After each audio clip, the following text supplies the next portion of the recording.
いや、無印良品のこのポーチシリーズいいんだよな。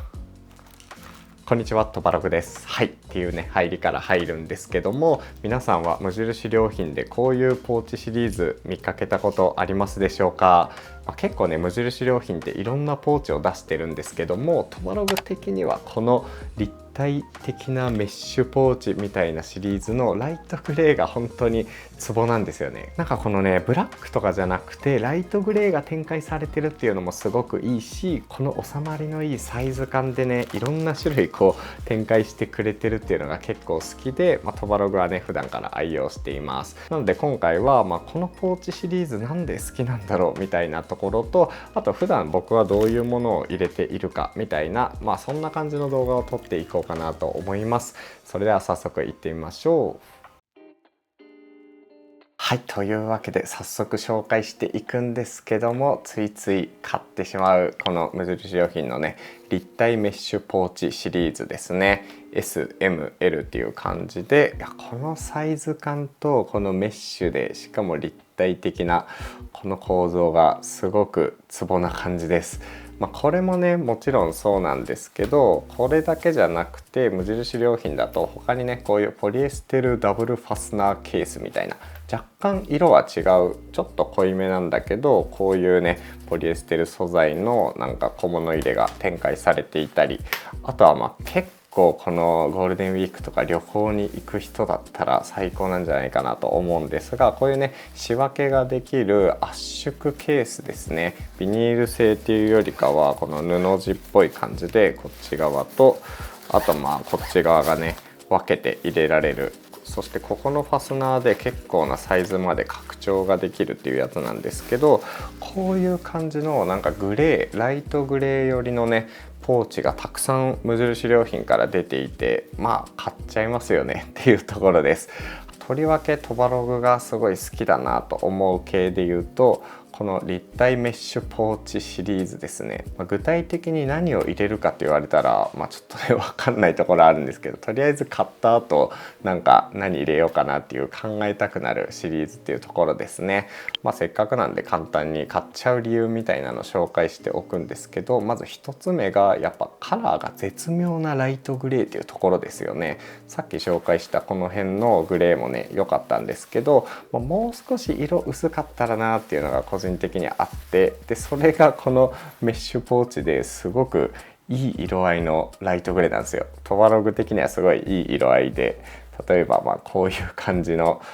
こういうねリストレストだとか、あとは最近購入したんですけど、これねシグマ BF みたいなこういうカメラとか、なんか僕が持っている持ち物と合わせてもすごく気持ちのいい色合いっていうところがやっぱね最高です。なんでこの絶妙なライトグレーかっていうと、真っ黒だと割とねありきたりというか、これまでもねこういう系展開されていて他の色でもあると思うんですけど、なんかねちょっとカバンの中でありきたりになっちゃうし、真っ白だと汚れるんですよね。カバンの中に入れるものなので割と使っていくうちに汚れがすごく目立っちゃうんですが、この絶妙なライトグレーであることによって汚れもそこそこ目立ちにくいっていう、そこがねやっぱポイントかなと思います。2つ目がこのサイズ展開と佇まいですよね。なんかサイズもたくさん種類が出ていて、このなんかマチがある感じで、この前面にファスナーがある、そして透明でね中身がある程度見えるみたいなところはやっぱ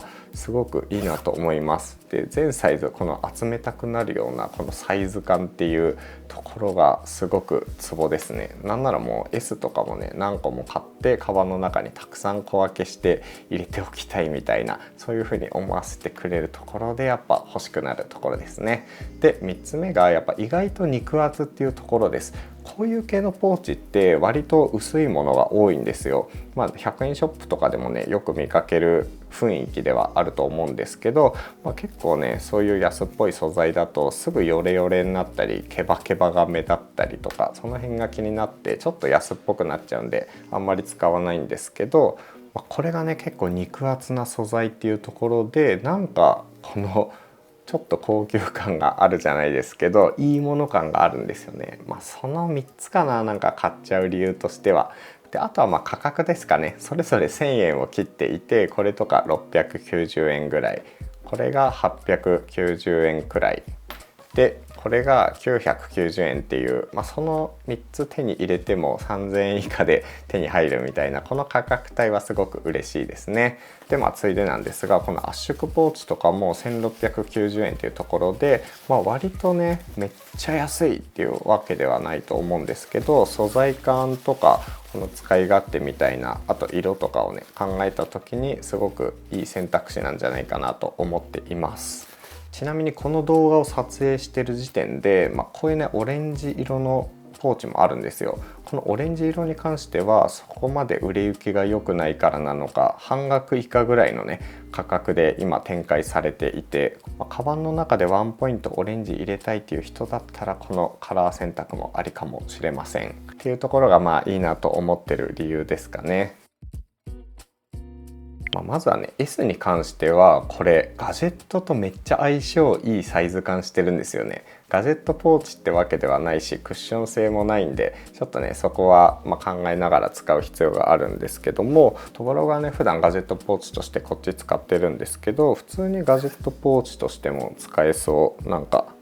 こういう細かいのとかをこう入れてみたりとか、色合い的にはねハーフデイポーチよりもガジェットポーチとして色味すごいいいなって感じなんですが、こんな感じでこういうのを入れたりとか、クッション性とかポケットはないんで、あんまりねこう傷がつけたくないとかそういう用途だと向いてはないと思うんですけど、ある程度ね普段使ってる細かいばらけやすいガジェットとかはこういう風にね収納できるんじゃないかなと思います。この感じ、これであとは例えばこういう充電器で結構大きめのモバイルバッテリーとか、これもね無印良品で前に紹介してるんですけど、こういうのとあと2メートルぐらいのこういうどこでも2メートルあれば充電ができるんで重宝してるんですが、2メートルぐらいあるケーブルだけをこうやってね持ち出して、すんごいシンプルな、本当にシンプルなガジェット入れみたいな、一般的にねガジェットポーチパソコンとか使わない人であればこれでもう十分だと思うんですけど、この感じでカバンの中に放り込んでおくみたいな使い方もすごく良さそうですね、このサイズ。あとは普段ねこういうゲームボーイ的なやつでゲームをするのが好きなんですが、こういう感じでゲームボーイのカセットをこうまとめておくみたいな使い方も割とありかなと思います。こういうところでちゃんと、いやいいですね。なんかこのサイズ感めっちゃ好きなんだよな。このなんか手に収まるぐらいでカバンへの収まりもいい、このサイズ感がすごい最高です。僕はね普段何を入れてるかっていうと、こういうハンドクリームとかちょっとしたね生活用品系をこの中にガポッと入れていますね。ガジェットポーチと色が違うので、こういうこれとかも歯ブラシなんですけど、こういう歯ブラシとか、あとケアグッズ的なこういうものをひとまとめにして、よいしょ、このまま入れておけば、ガジェットはねガジェットで黒で、普段の生活用品とかこういうのはこの灰色っていうところで、このね2つをこう組み合わせて持ち運べますね。はい、続いて M サイズ、これもすごくいい佇まいですよね。これもなんか大きめのこういうガジェットとかモバイルバッテリーね2万ミリあるようなやつ入れてもいいんですが、結構この時期の使い方だとやっぱこういう絶対使うかどうかわかんないけど、一応旅行とかに持ってきたいみたいなこういうカメラ類とかをこんな感じでガポッガポッとこうね収納してもいいかなとかは思ったり、カメラ本体とかはちょっとねディスプレイにこのメッシュで傷がついちゃうかもしれないんで、例えばカメラアクセサリー系とかをこういうちっちゃい三脚みたいなのとか、これ頭につけるバンドとか、バッテリーとかそういうねカメラグッズ一式をこうねひとまとめにしておくとかはありのサイズ感かなと思います。衣類にはちょっとちっちゃいかなって感じですね。でトバロがどういう風に使ってるかっていうと、ちゃんとこれですね、前にも紹介したジオニックス48っていうめちゃくちゃちっちゃいキーボード、メカニカルロープロファイルキーボードがあるんですが、これのポーチとして今は使ってます。なんか意外とこの佇まいというかすごくちょうどいいんですよね。なんかこう街とかはすごくあるんで、余裕がある感じではあるんですが、例えばこれに